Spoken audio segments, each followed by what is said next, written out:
Heyo everyone! We're about to give out our 6th South Dakota game ball thanks to the good folks at Avera Orthopedics. This week we have QBs, DBs, a 300-yard rusher, and a couple big-time pass catchers as well. And we're going to start this thing off with a player who did a little bit of everything. Justin Becker almost cracked the century mark in receiving and hauled in 2 touchdown passes as Kimball Whitelake tried to come back against Wolsey Wessington. But he also showed off his arm. He threw a 72-yard touchdown pass as well. Not bad for the 6'8 Wildcat. Enoch Cuny of Wall ran all over for 200 yards, and he also threw in a touchdown passing to defeat Lyman last Friday night. The QB has run and passed for over 400 yards each so far this season. Colton Hartford makes a return trip to the top performers list. He led Stevens to a comeback win against their crosstown rival Central as he threw for 284 yards and 3 touchdowns, and he also ran for 73 in another pair of scores. Cheers to the leading passer in Class 11 AAA. Jesse Hastings is approaching some big-time milestones in his career rushing. Games like last Friday night are going to help out a lot as he ran for 190 yards and found pay dirt 7 different times as the Titans beat the Buffaloes of Stanley County. Camden Het of Harding County beat previously unbeaten Lemon McIntosh behind 366 yards on the ground.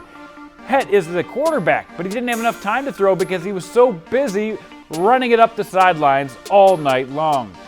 Sophomore Eric Klanchnick only toted the ball 6 times in Wolsey Wessington's win over Kimball Whitelake, but he made a statement as he rolled for 189 yards and 3 touchdowns in the process. Michael Loera-Prado continues to shine in the All-Nations Conference.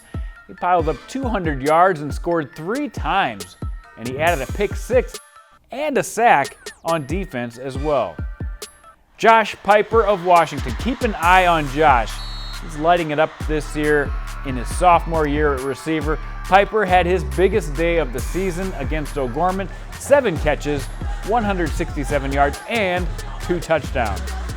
Nate Shazinski played a huge role in Bonhome's 7th win of the year. Picked off 2 passes, took 1 back to the house, and he scored another TD on the ground. Nate helped lead the Cavs to a 23-7 win over Gregory.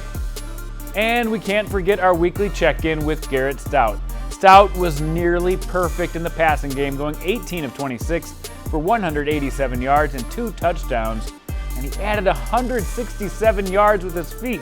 What a year for Stout. He's thrown for 1,296 yards, and he's run for 896 more, and he's accounted for, get this, 34 touchdowns between his passing and his rushing. Can you say Player of the Year? That brings us to our Week 6 game ball winner. And it's someone who hasn't been in the limelight a lot, but showed his stuff last Friday against Bellefouche. Ryan Wojcik ran wild for St. Thomas More. 29 attempts, netted him 292 yards and 2 touchdowns. And he also caught 4 passes in their win over the Bronx. And it's not like this game got out of hand or anything. It was close throughout, and Wojcik kept powering St. Thomas More down the field over and over again.